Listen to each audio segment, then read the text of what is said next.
Hey everyone, and welcome back to Shooting the Shit Uncensored. I'm your host, the dad bod god, the bald, the beard, and the fucking beautiful Piers Austin. And tonight, I've got Ben Braxton, Brax from Newy Pro PWA on the show. I've been wanting to have Brax on for a while. I'm really excited to have him on.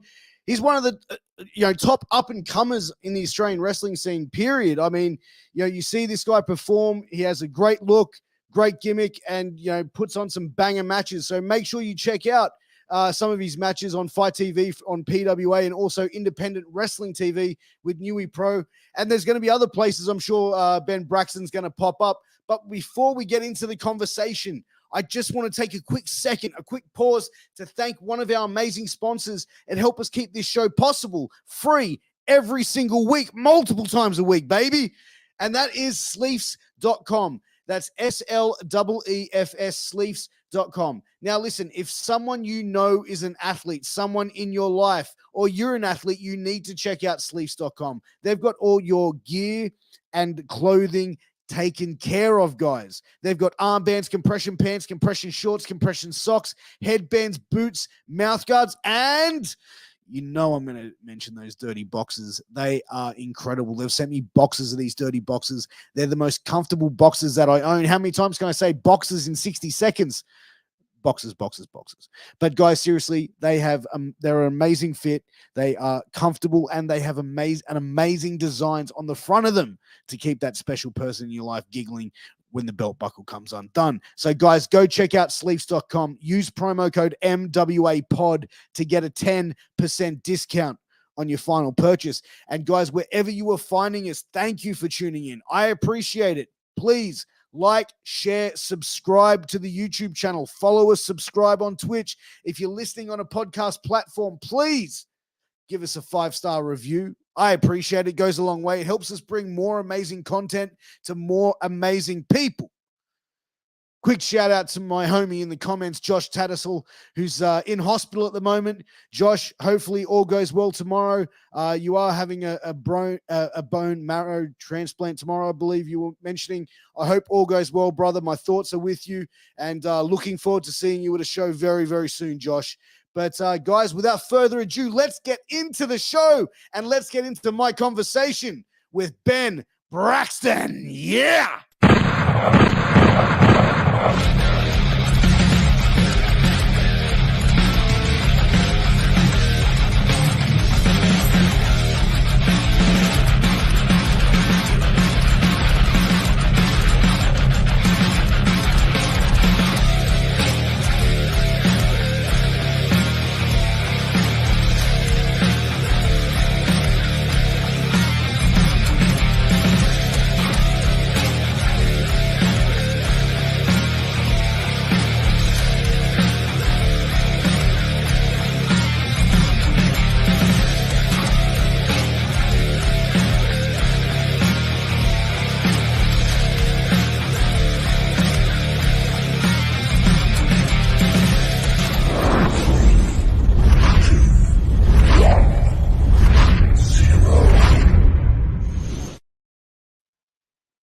Hey, mate. What is going on, brother? Thank you for joining me. Not much, man. That's one hell of an intro you've got there. Oh, thanks. I always try and do a big hype before every show, get the mood set right, so to speak. But, dude, we're just mentioning, before we went live, your gym setup is pretty impressive, man. Yeah, mate, I had no other choice. COVID would have killed me if I didn't have somewhere to come out and lift things. That was my life for 10 years, so I couldn't just stop it because of a pandemic. Yeah, absolutely. And that's why if there's a will, there's a way, right? Yeah, exactly, mate. Exactly. But mate, getting into your wrestling and getting into professional wrestling, how did you first find Australian wrestling? Because I speak to a lot of people and they say I had no idea Australian wrestling even existed. Were you a fan of the Australian product beforehand, or how did you discover it? I didn't have any idea, mate. I found wrestling, and when I say wrestling, I mean WWE, when I was 6 or 7. And that was just it for me. It just became a part of my life as far as that goes. And all through growing up, I was like, yeah, I'll give it a go. That's what I'm going to be. I'm going to try it. That's what I'm going to be. And mate, like, you know, as far as I was concerned, to become a wrestler, you had to go to the States, and just nothing would happen. Nothing would seem achievable like that. But then I just one day went online and found Newy and PWA, both schools, and I was like, oh, this is a thing. I'll give it a go. You know what I mean? And then again, that just went by the wayside for another 3-4 years, and then just one day I was like, you know what? Let's go give it a go. Let's see what we can do.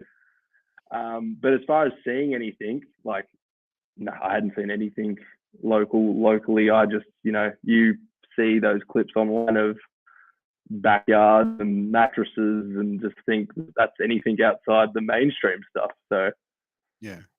Did you have any expectation going in? Yes. When I first decided, yeah, I'm going to go do it, and as I said, pulled out realistically, I sort of didn't think, like, you see these larger than life figures on TV, and then I'm thinking, at no point was I like, oh, I'm too small, I'm not fit enough, you know what I mean? You see these guys, so I was kind of expecting to just walk into that, like, if we were going to do it, that was going to be it. Like, these guys were going to be just monsters, and no, like, fitness is a whole new level and all that sort of stuff. And I never thought I'd be sort of good enough or big, like, you know, in shape enough to sort of keep up with that. Do you know what I mean? So that was kind of my biggest thing walking into it.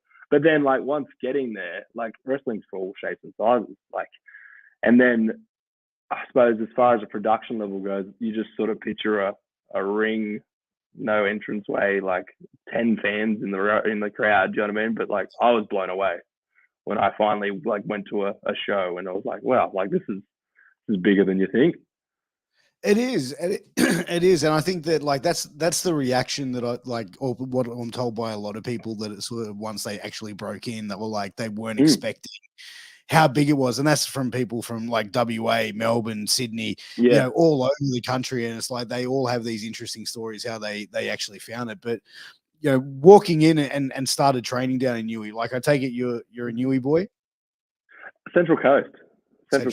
So yeah, like, a funny story, when I was committing to train, I, like, obviously with both schools, there's a tryout process that you go through to go, and again, I was, in my head, I was in the best shape I could be. I was like, right, I'm going to smash anything. Whatever they throw at me, I'm going to smash through, da, da, da.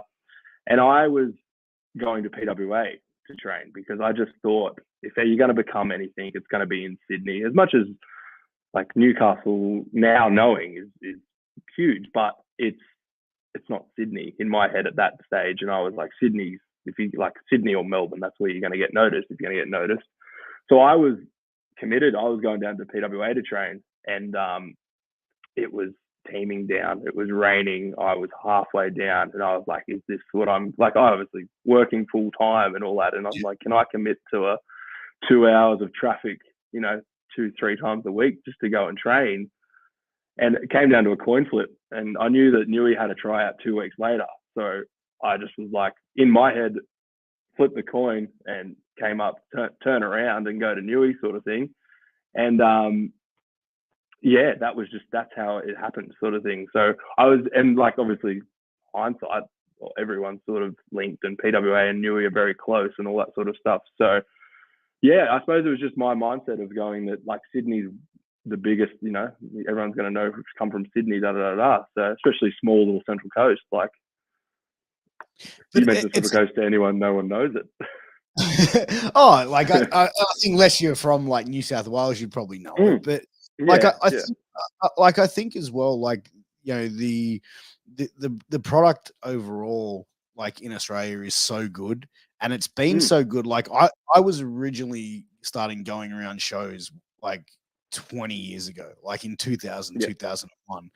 And it was like, there was, like, some great talent, like, out there coming through, but it was, like, nowhere near at the level that it's gotten to now. And over the years, Australian wrestling has just progressed to now, like, there's some of the best, you know, in-ring wrestlers and performers in the world in our country, like, at PWA shows, Newy Pro shows, without a doubt, around the country as well, you know.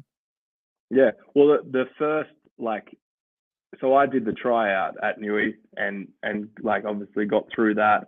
And then the first training session I was meant to go to, like the break-in session, was the same night as a World Series. And so I like spoke to Hoff and was like, listen, I bought tickets to this. I really want to go and see, because I'm thinking like, if this is the Australia versus the world sort of thing, I'd love to go and see what it was. And like, so that was my sort of first experience as far as Australia versus that. And so obviously anyone that's sort of getting on the World Series is sort of top of the game. And like, I remember the match was like, I can't exactly remember who it was, but it was Bonzo versus Zack Sabre Jr. And I was like, oh, this is that, like, one of the head coaches of Newy. And like, all of a sudden it's like, oh, he's in there with like the world's best sort of thing. Do you know what I mean? And outside of that, the first actual show I went to, the first two like performers that got in the ring was Mick Moretti and Matt Diamond. And so that was my experience to Australian wrestling, was watching those two go at it. And it's like, obviously at the time, not knowing who everyone is and who these people are and that sort of stuff, all of a sudden I've watched these two guys go at it, and it's like this is amazing. And I think it's like, once like people go to a show, like I've mentioned on this podcast before, I took a mate of mine to a PWA show, I think it was last year, and it was just like, you know what I mean? Like, and he's not a hardcore wrestling fan. Like, he doesn't watch it and follow. He's not a hater. He just doesn't watch it, right? So I took him to a show, and he sat down, and he's just like, wow, like, what the fuck? This is like, at Factory Theater, he's just like looking down like a deer in headlights going, I was expecting an RSL club, bro. Like, what the fuck? And the first match was Robbie Eagles versus Jess Troy, and he's like, what? A man versus a woman? What? What the fuck? And then the match started, and he was just fucking losing. He was just going, whoa! And he was like, from bell to bell, from the whole show, he was just like lost his mind. And it went back and told like other friends of ours, going, you have to go to a show with Piers. This thing's amazing. And it's the reaction like you just get. Like, I've got friends that have come, and like, they're not wrestling fans at all. They've done the like, oh, we'll go and support him sort of thing. And then by the end of the night, it's, when's the next show, we're coming back. Like, I think they see what it is on TV, but once you're there live and see it in the flesh, it's a completely different situation. Oh, absolutely. Huge shout out to Kyle Eade. Thank you for tuning in. Always tunes in every single week. But but even like from a fan's perspective now, like, because I remember years ago, like, you wouldn't really, like, you'd get some hardcore fans at a show, like in the early 2000s, like when I went, and there was probably like a handful in a crowd, but majority of it was like just regular punters. And like now seeing like the community in Australian wrestling, because it's like you don't get 400 or 500 people just randomly going into a place. Random people. Yeah, exactly. Like monthly too. Like, but and you see a lot of the similar people. Hello, Leanne. You know, turning up at shows and stuff like that to support these products, and it's just absolutely great to see, because it's a community. No, there's no doubt. 100%. Hey, mate. But you know, as far as yourself, like, you know, going through the tryout, like, did you feel like you smashed through everything? Like, were you pretty confident like afterwards, or were you like, holy fuck, that just like kicked the shit out of me? I suppose mate, the tryouts are pretty brutal. Like, and like I as I said, I went into it considering myself considering I was quite fit at the time, and like, even still, like, there's a run, there's decks of cards, there's push-ups, there's burpee, like, there's just, it's a full-on workout. And I suppose we had about 15 people to our tryout, and my mentality was like, as long as I'm not struggling as much as some of the other guys, I think I'm fine. You know what I mean? Like, that was my mentality. As long as I'm just getting through it, like, you get guys that throw up, you get like, they're pretty brutal, but like, worth it. And I have a pretty determined mindset where if I put my mind to something, I will push through, sort of thing. It's also like a way I like to train. Like, I like to be pushed. So that's like, I'm not going to say I breezed through it by any means, but I was confident coming out that I was going to get spoken to, or like, obviously I didn't know any idea of how it works. Like, I didn't know if it was, you done well, come back next time or anything like that. But luckily, I got through. Like, because I imagine like not everyone is going to be able to like to be at the physical like peak to get through it and breeze through a wrestling tryout for a reputable training school. But what do you think like coaches actually look for? Do you think they're looking for people? To be honest, like the more tryouts I've been to and seen happen and that sort of stuff, it's really not about breezing through. Like you can get the fittest guy in the world walk through there, but just not have any passion for it. And I suppose like the way I look at it now is what I think the coaches look for is like, obviously long term, has this guy got the mindset that he's going to go out there and push through a match, or is he going to phone it in? Do you know what I mean? Yeah. Like, it's not, I don't think it's a matter of if you finish it, it's just if you just keep pushing through. Like, you know what I mean? Like, no one cares if you're 10, 15 reps behind, but just keep pushing through sort of thing. Yeah, have the heart to keep on. Heart, yeah, exactly right.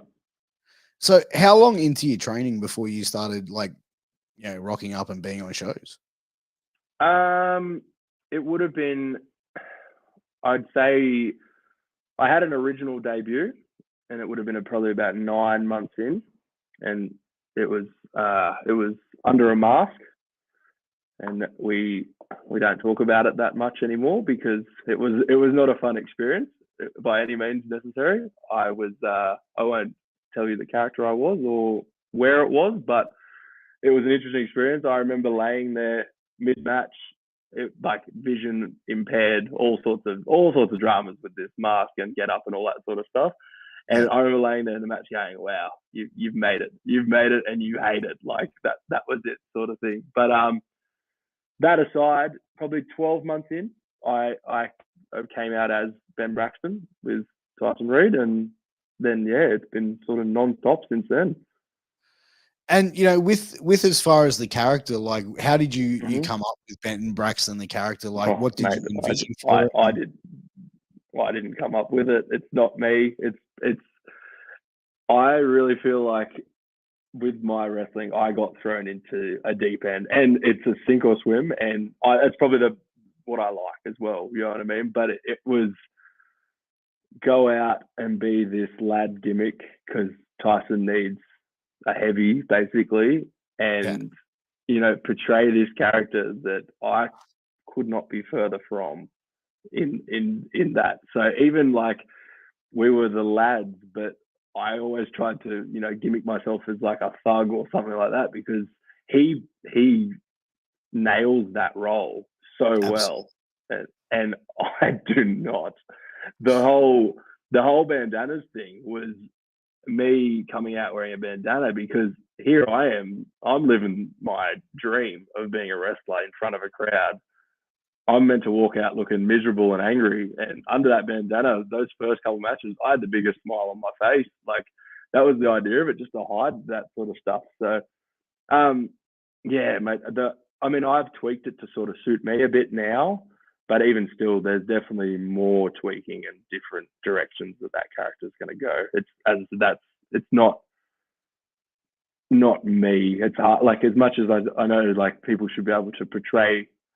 This is your character, go and portray it. But like, it's just I haven't found me in that character yet. Well, I think the best characters are like, and we always hear like the cliche. It's like the best characters are the person turned all the way up to whatever number. Yeah. You know what I mean? Like, and I feel like that's sort of the case. And I feel like now in modern wrestling in 2022, we're seeing more of like this is the person, like I mean, like someone with a regular as opposed to like Matador or like you know what I mean, and like I still think that there are good gimmicks. There's places for them. There's no doubt about that. Like I can talk a good gimmick, but I can't go out and portray a good gimmick. It's just not me. Like I just all the wrestlers that I grew up watching, all that sort of stuff were wrestlers. Like they had their gimmicks, but they weren't that wasn't the forefront. It was this person's a really good wrestler. Like that was just sort of what I always enjoyed watching, that sort of stuff. As I said, there's always spaces for it and that sort of stuff, but just I can't portray it. Like as far as like a gimmick, did you ever put any thought into it? Like when you started training, like were you like, I want to be this, or like did you have any idea of Um, what vision to be? I suppose like, and it's funny because I never had I'm going to be a fireman or I'm going to be a police. You know what I mean? Like I'm not like there was no gimmick that I had like that. When I first started, it was just sort of like I want to be, and I'm pretty sure it's what everyone wants to be. I want to be the cool heel because that's what I grew up watching. Like I wanted to be the cool heel, and it's funny because I probably landed on that in the lad gimmick because as much as we were meant to be heels, it got over. Like Tyson was so over, and obviously a bit of splashback on me as far as that goes as well. Yeah.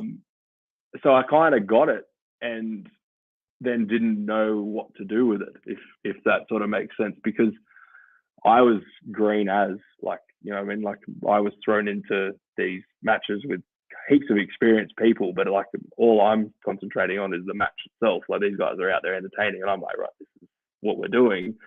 And I suppose, yeah, I didn't really take it for what it was, like because obviously the heel of a match is obviously the one that's sort of directing it and really slowing the pace down and all that sort of stuff. Like that's just what it is. Like they're soaking it in, and I was just fast paced and doing it, and it just wasn't. I didn't take it for what it was at the time. But I think like everyone sort of like breaking in and new, like you'll look, and it's not just wrestling, it's anything. You know what I mean? Like it Yeah, takes time to really understand. And I think wrestling has so many different layers as well that it's yeah, like you could yeah. be like wrestling for 15, 20 years and learn something new every single time you Oh, step. yeah, without a doubt. Like it's from big things to small things. Like if you listen to someone chat about something, or you watch someone else's match and they get feedback or something, it's like, you'll pick things up all the time that you can add to your own arsenal, sort of thing. Oh, absolutely. Kyle Mm. Ead in the chat just wants to ask a quick question. He says, "What was it like working on World Series wrestling?"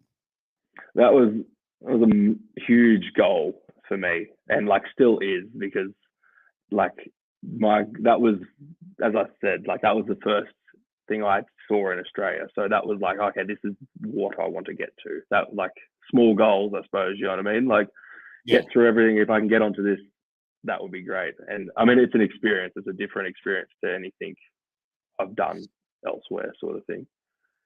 So like breaking in like to wrestling, like your like goal was like I want to go to the US, right? Like that's Yeah, eventually yeah, yeah, me to be a star. yeah. At your thought at that time, Mm. is that still kind of like a goal for you is to go over like to the US? Like, do you want to sort of chase this internationally? I'd love to. Like, I feel like it's definitely something I'd never turn down. You know what I mean? If opportunity came knocking, sort of thing. As far as just dropping everything and going to doing it, it's probably not that easy. And you know what I mean? Like, I started wrestling a lot later than most people do. Like, when I went to the tryout, like I was 27. So I've sort of, hit that stage in life where it's not something I can just tools down and like leave work, leave home and go and chase that dream. You know what I mean? Like without a guarantee at the end. You know what I mean? Like it'd be different if it was like, come to the tryout. You know what I mean? Like I'd be all for something like that. But it's not something that I can just sort of go, all right, I'm going to chase this. What happens happens, sort of thing. Yeah, no, absolutely. Leanne says you can't go. She would totally miss you. Nikki Van Blair in the house as well. Big So fan. Big fan. absolutely, same here. Nikki does great. But as far as like yourself now, on the scene, where do you see the character development going? Like, because I think like your character is like one of those ones that's going to evolve. Like from the matches I've seen, it's mainly been like single stuff. I've seen a little bit of the Yeah, stuff you've done with CBK. yeah, yeah. Are you going in that route now of being more of a singles performer? Yes and no. It sort of depends on where you're looking at it from. Um, I'm always going to chase that singles goal. You know what I mean? Like everyone wants to be that guy on the posters holding the title. Like that's just obviously the goal. But tag stuff's fun. Like tag stuff is really fun. And what you can do in a tag match compared to what you can do in a singles is two completely different things. So recently in Newy, myself and Carter could be joining forces to see what we can cook up there, and who knows where that stems from there. So how's Carter's spoken very highly of you as well. How is it training with Carter, because he seems to be one of your biggest supporters? Yeah, he it's probably a bit of a funny story actually, because when I went to the tryout, Carter was at Farley. So I went to the tryout, and obviously he was still gone for about a month until he was coming back. So went to the tryout, got through that, and then a lot of I did MMA and stuff. So growing up, so kind of break falls and rolls and all that sort of stuff sort of came pretty naturally. I grew up on a trampoline, so sort of that I sort of had that sort of background. So a lot of the basics, obviously not the wrestling side of things, but the rolls and stuff came naturally. I could nip up well before I could wrestle. That was just a goal from watching Shawn Michaels. Here I am on a bed nipping up, you know what I mean? So apparently word got to Carter that there's this new guy around, and he's got potential, da da da da da. And I'd heard rumors that he's not going to like you and all this sort of stuff. And as I said, I was 27 at the time, so I'm like, oh, great, I've got this young guy coming back who doesn't like me, and he's obviously a big deal around here, because I'd never seen him or heard who he was or anything like that. Yeah. So then he came back, and I was a bit timid going into the session he was back for, because I was like, oh, this guy's gonna who are you? What, coming da da da da. Anyway, I just went in sort of head down, and he was running the session, and I suppose it was more of a because he trains hard. When he's training, he trains real hard. So it was more of a, I'm just going to stick with you. It was I'm going to earn, if this is the case, I'm going to earn your respect. You know what I mean? You're obviously quite a big deal around here, so I'm going to earn your respect as far as that goes. And mate, polar opposite, we clicked straight away, from the get-go. And he's been so influential in my training. The amount of times I'll do a match, and then all of a sudden get a voice message or a 2-page text message with feedback and all that sort of stuff. And it's great. It really, he really takes time to go and show you where you've gone wrong, or what you can fix, or, what you should do, and that sort of stuff. He's always thinking like that. So we sort of clicked real quick. And then, we train so regularly together that we just sort of got to know each other real well, and our chemistry is just great. So the next best thing was to start tagging and doing it on shows and seeing where it got to us, you know what I mean? So that's sort of the next step as far as Newy goes. And he's doing his own thing down at PWA. I'm doing my own thing at PWA at the moment, but you never know. Yeah, we've seen you guys tagging at PWA, and the team looks cool as hell. The entrance and stuff like that is pretty sick. But for yourself, what before you got into wrestling, you mentioned you were a fan. Now, when you sit down, can you watch wrestling and still have that same can you disconnect it's from? Funny. Yes. Yeah, I'm still a mark. There's no doubt about that. I still love watching it, and I suppose I watch it a bit differently now, because I'm, it's my missus is, if she's not a big wrestling fan, but if she's watching, and I'll be like, oh, he's about to do this. You know what I mean? You sort of start to get a real what's coming. You know what I mean? And but there's nothing better than, even in my situation, where you sort of have a bit more of a back seat to it, and you see what happens, that then something happens and you didn't see it coming. That's the ultimate, wow, you got me. You know what I mean? So I'm still a fan. I still can watch it. I would like to watch it probably a bit more regularly than what I do, but it's just a timing thing. There's so much on. So there's so much wrestling now, like it's absolutely ridiculous. Like, Yeah. you know, like you can go on multiple different streaming platforms and, you know, find so much wrestling. I find I sit down to watch wrestling and I'm there for like 90 minutes just like trying to like, oh, I want to watch that. Oh, but wait, I want to watch this. And then like that's 90 minutes to like finally go, okay, fuck it, I'm just gonna stop. You know? Yeah, 100%. Yeah, there'll be a match graphic or something. I'm like, oh, I need to see that. You know what I mean? And then all of a sudden, I'll just get carried away with it and just start flicking around. And yeah, but as I said, I sort of watch it now, and I'm like, the mark in me is like, oh, that's cool. I might try that. Like, there's a lot of that happening now. But I think that's you know, looking for like inspiration and stuff and being able to go, you know what, I could do that but put a twist on it. And I think that's really, that's exactly right.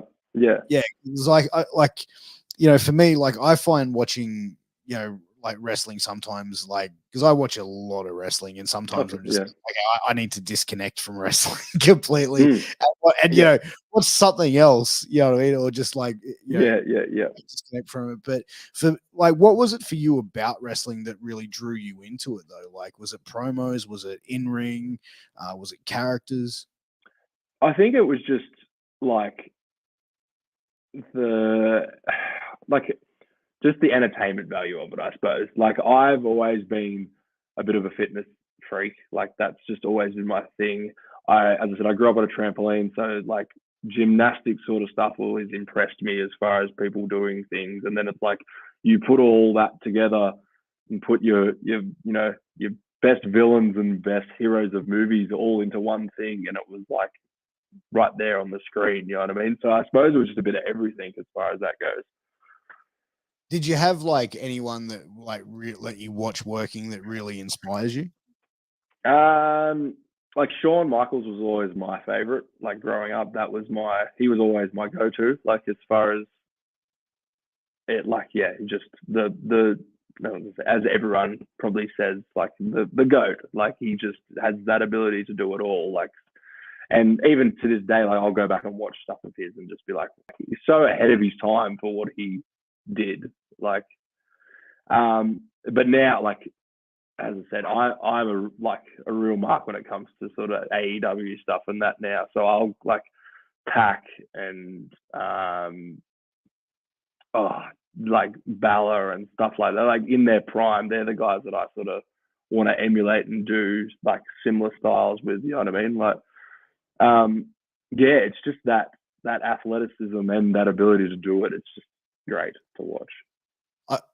It's interesting you said Shawn Michaels because like I agree, like you said he was ahead of his time, and I agree with you because like looking back as far as like, you know, ratings and drawing money throughout the time when he was champion, that was like he was like the lowest performing champion like numbers wise for the company. But like, you go like to what 10 years later in like 2000 and you know, or say like let's go 2013, something like 20 years later, I should say, and like Daniel Bryan, who's 5'8", is like the most over guy on the fucking card. You know what I mean? Yeah, exactly. Yeah. So, but I think that's just the thing where like wrestling has evolved, and you've like if you look back, like wrestling just evolves every 10 or so years, where it goes on to the next. You know what I mean? Like, the next generation put a spin to it, so to speak. Yeah. And I don't think it can go any faster paced or death defying. So I feel like it's definitely got to get reined back in eventually. Yeah, like, but it's interesting because it's like you always hear stories and of guys saying, oh, you know, back when I was coming through, I got told, slow down, kid, slow down. And it's like, you know, and I heard someone saying like in an interview somewhere, like Ricky Steamboat was telling them that, and I'm like, well, that's fucking funny because like I'm pretty sure I've heard him tell fucking stories where he got told the same shit. So it's like, I think there must come a point like in wrestlers where that actually, like, as someone who's not a wrestler or wrestled in ring or done any of it, like for me, when they say slow down, I don't know what that fucking means, but it must mean something like when that light bulb moment happens for a performer where they're like, okay, I get what that means now. Yeah. I suppose the only thing I can put it down to is like take your moments. Like, you know what I mean? Like if you get a moment to just soak it in, take it. Like, and I still don't. I'm still far from that moment. Like, you know what I mean? Like, I'll get the occasional thing, but then it's just straight onto doing something else, or, you know, back on top or anything like that. Do you know what I mean? Where take that moment to soak in the 500 people there that are watching you. You know what I mean? Like, not many of my friends can say that happens. Do you know what I mean? Like, you've got 500 people staring at you, and just you in the middle of a square. You know what I mean? It's crazy, but like after a match, like what's like your feeling and your like thought process? Like you've just had a match, you know, it could have been an absolute banger. Like, are you back like straight after that match going, fuck yeah, I just had a great match? Or are you sitting there going like, oh, I could do that better, that better, that better, that better? Because everyone's their own worst critic. Yeah, a lot of yeah. Oh, man, and I definitely am. Like, I always think there's always something better I could have done, or done something better, or, you know, always thinking of the negative as far as that goes. Generally, when I'm backstage, though, I'm thinking, geez, I'm getting too old for this. I'm thinking how sore I'm going to be the next day, to be honest. But yeah, no, I'm that first person that'll go find someone and ask, you know, for feedback or anything like that. You know what I mean? Because I'm far from where I'd like to be, and I know that, and I can see, even watching myself back, like, I'll self-criticize and be like, oh, you could have done that better, or that wasn't clean, or given more time there, or something like that. So yeah, no, I'm always like humble when it comes to that, and open for feedback. Like, even if I go out and I think, oh, I've nailed that, like that went really well, and, you know, if someone comes up and goes, oh, you could have done this better, I'm like, oh, you know what? Actually, now you say it, like. But is that like, you know, I mean, like the wind just comes out of your sails where you're like, yeah, I did that really fucking well. And someone goes, hey, mate, yeah, you could have probably done that better. And you're like, oh, fuck. Or you just to a degree, yeah, to a degree. Like, I mean, I don't think I've ever gone in there thinking like so strongly about something that I was like, all right, I've nailed that. I'm the best. You know what I mean? Like, because there's always something there that you can fix. Yeah. So as I said, I'm always open for feedback. Like, I hit up Bonza and like Matt Diamond all the time to be like, when you get a chance, can you watch this? And as I said, Carter's always, I don't need to tell him to watch it because I know he is, and he'll always have feedback for something. You know what I mean? And it's great. Like, it really makes you think. Like, wrestling just becomes your life. Like, there's nothing you do that doesn't sort of revolve around it anymore. You know what I mean? Like, I'll be at work and I'll be like, think of something or see something. It's like, oh, that'll, you know, like, it's just your life. There's always something coming back to it.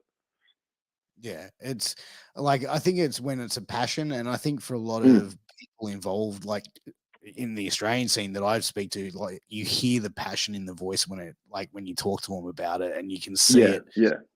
You know, and it's definitely there for yourself. Like, I feel like from what you're saying, but yeah, definitely.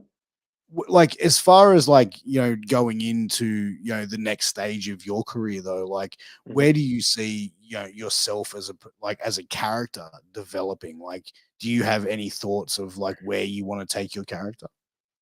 I mean, I've got directions, and I just sort of like, I believe I don't want to just disappear and come back as something new. Do you know what I mean? Like, I've got some ideas that I've got floating around, and I just want to transition and just sort of see where it goes. If you know what I mean? Like, just sort of start to make some subtle changes, and then I might get halfway through it and then realize, right, this needs to go in a different direction, or I need to amp this up or change this. You know what I mean? Like, I can't say that I'm definitely not set or nailed down onto this is where it's heading, but I've definitely got some ideas on where I'm heading with it. So I have to wait and find out.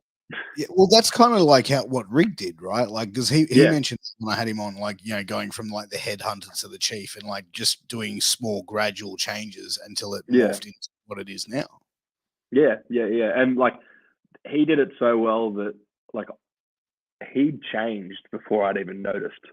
Do you know what I mean? Like, and I was at every show that he was on, and all of a sudden it was like he just changed this, and all of a sudden he was wearing different boots, and then he was changing color, and all of a sudden a different gear, and it was like all of a sudden there was head tape, and it was like, you're a completely different person. Like, what happened? Yeah, like the paint stopped going on, and he did it so well. And I mean, like, he is a mastermind when it comes to his gimmick. Like, he just knows exactly how he wants to do it and where it wants to go. And I think he's 4 years in advance, to be honest. I think he knows where it's going. Yeah, like he definitely seems like, because when he said it was like the transition, he wanted it to be gradual. He didn't want to just next show be something completely different and then have no Yeah. explanation for it. Yeah, no, I don't think. And it's funny. Like, I suppose we sort of treat it like, you know what I mean? Like, everyone's watching, everyone's paying attention. Do you know what I mean? Like, it is the WWE or AEW, and everyone's noticing this. But like, some of those fans, they're seeing you for the first time, so they're not getting it. Do you know what I mean? But for those ones that do see it all the time and do, you know, you're catering for everyone, so why not? Yeah. And also have fun with it as well. Like that's exactly. Yeah. Right. Like it's Yeah. You as you were saying, take your time, enjoy the process, and yeah. Oh, mate, if I didn't enjoy it, I wouldn't do it. Like, that's it. Like, people watch videos, like, you know, that just don't get it or don't watch wrestling, and they're like, why would you put yourself through it, or why do you do it? And it's like, I enjoy it. I thrive on it. Like, I think you have to at any level, like to go in there and yeah. put your body through that. It's cool. So it's like you have to have like a love or dedication for it, or be like Brock Lesnar and Goldberg and just like offer a shit load of money. yeah. I mean, I wouldn't knock that back either. But yeah, like, there's no experience, like, you know, doing something and then you're literally laying there catching your breath and the crowd's going wild. Like, there's no, like, knowing that what you just did caused that. Do you know what I mean? Or what you just took caused that, or whatever. Like, it's just, there's no better feeling. There's no way of explaining it to anyone. Like, unless you've, I suppose, been on stage and like got a ovation or something like that, there's just no way of explaining to someone that feeling of hearing a crowd do that. Yeah, and also being the reason that they are reacting like that is because of exactly. something done. You know what I mean? Like having that and being like, "Holy shit, yeah, I got him now." Yeah, especially like with that as well, like planning something earlier and knowing that like that's the moment it's gonna, you know, the crowd's gonna go wild, and then like it paying off, and that is the moment the crowd goes wild, and it's like there's no better feeling than that. Have you ever like had a match where like you've done something in the ring and like you've expected a reaction and got nothing, or like have you ever thought, oh, this won't get a pop, but like it has? Possibly, to be honest. Like I don't ever go out there and you know, expect to blow the house over. You know what I mean? Like, not expecting these massive reactions everything I do or anything like that. But I suppose that probably has happened. But like, mate, I like when you're out there and you're thinking about it and that sort of stuff. It's probably only recently that I've sort of learned to sort of take it in and listen to the crowd and that sort of stuff. Like, before that, my mind is just racing on, all right, I've got to get up, I've got to get up, I've got to get up, I've got to get up, breathe. Like, you know what I mean? Like, just that sort of thing. So, touch wood, no, I don't think I've noticed it anyway, that I've done something and no one's reacted. I always seem to get some sort of reaction, but I'm sure that day's coming. It just means, oh, I'll try something else, move on to the next thing. Yeah, exactly. Yeah.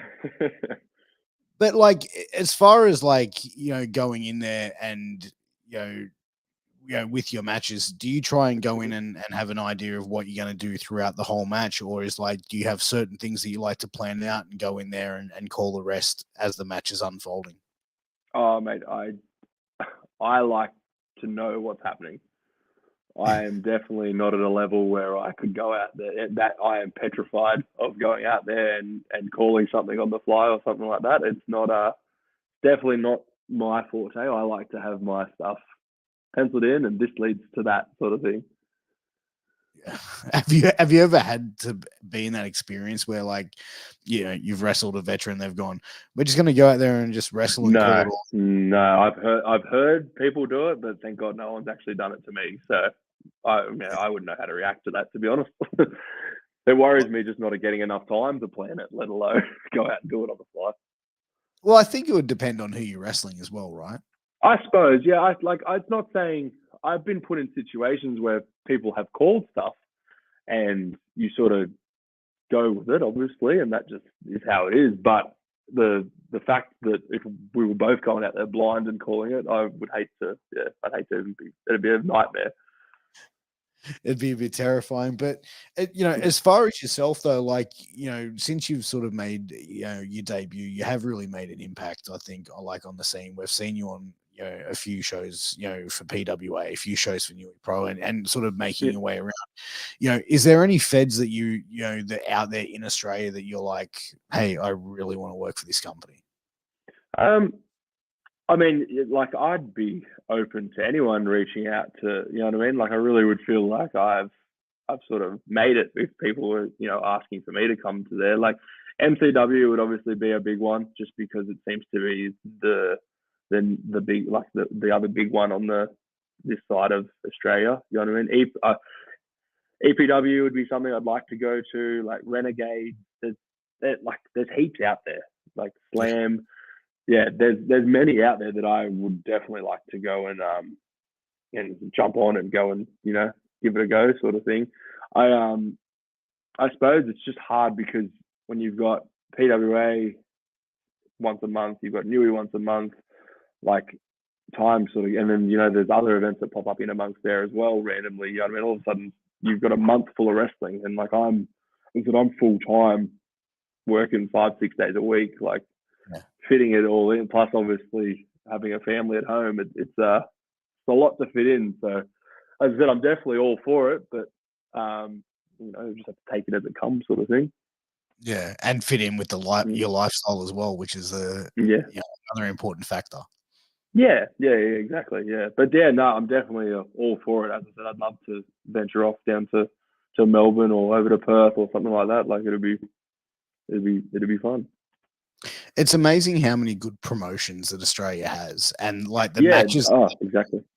But it's interesting as well because like a lot of the top promotions, you do see a lot of the same names, appearing on the cards for them. Yeah. The thing is, I like seeing unique, different matches. You know what I mean? Like they're not like, oh, we're going to see this match for this guy or this person versus this person for the 10th time, just over with a different acronym in front of the company, right? No, there's so much talent out there now that like it's like you could be wrestling anyone anywhere, and it's something new and something fresh and like exciting. You know what I mean? Like there's a list of names that I'd love to get in the ring with, and just to I see things that they do, and it's like, oh, you brainstorm by watching stuff, and it's like, oh, I could do this, or I could change that, or I could get out of this. Like there's so many people and wrestlers out there now that are just so good, and it's all like here on home turf, sort of thing. Oh, exactly. But like, who's some of the names that you'd really like to work that you haven't had a chance to get in there with? I mean, I'd love to work Mick Moretti, just one-on-one, like not as a young upstart versus a veteran or anything like that, but just actually go and have a match with Mick.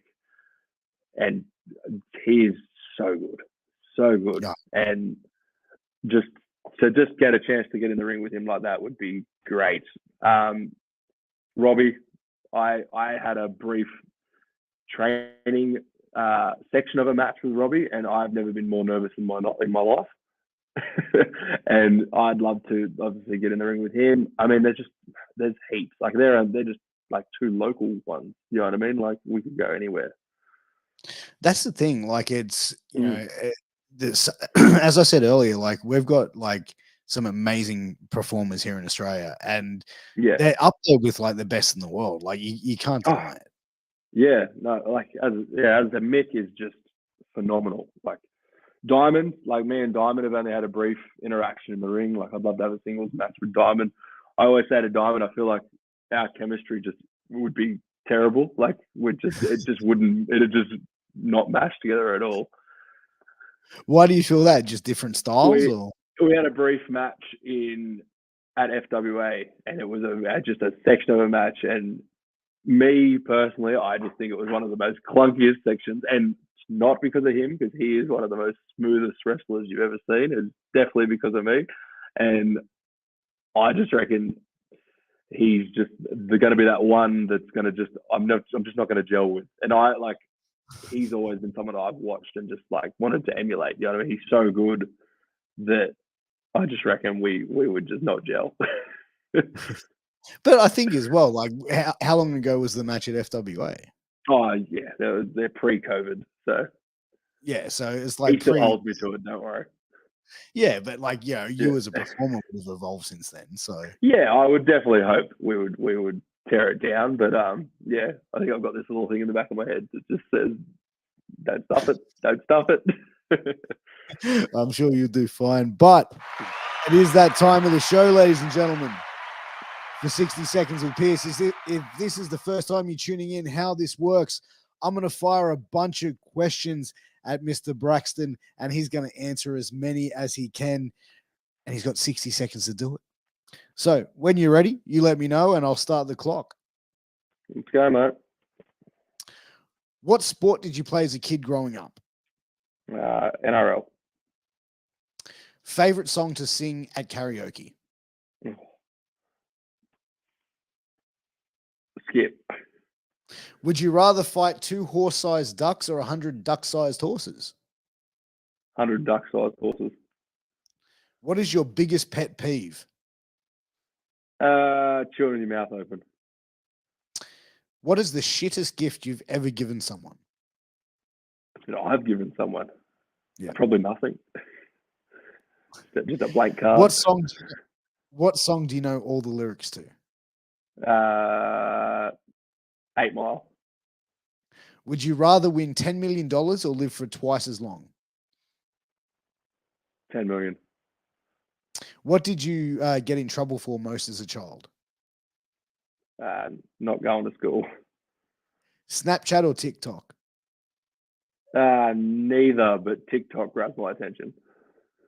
Which Chris is hotter, Hemsworth, Evans, or Pratt? Hemsworth, no questions asked. And last one, in 5 minutes' time, you are being shipped to outer space. What 2 personal belongings do you take with you, excluding human beings? I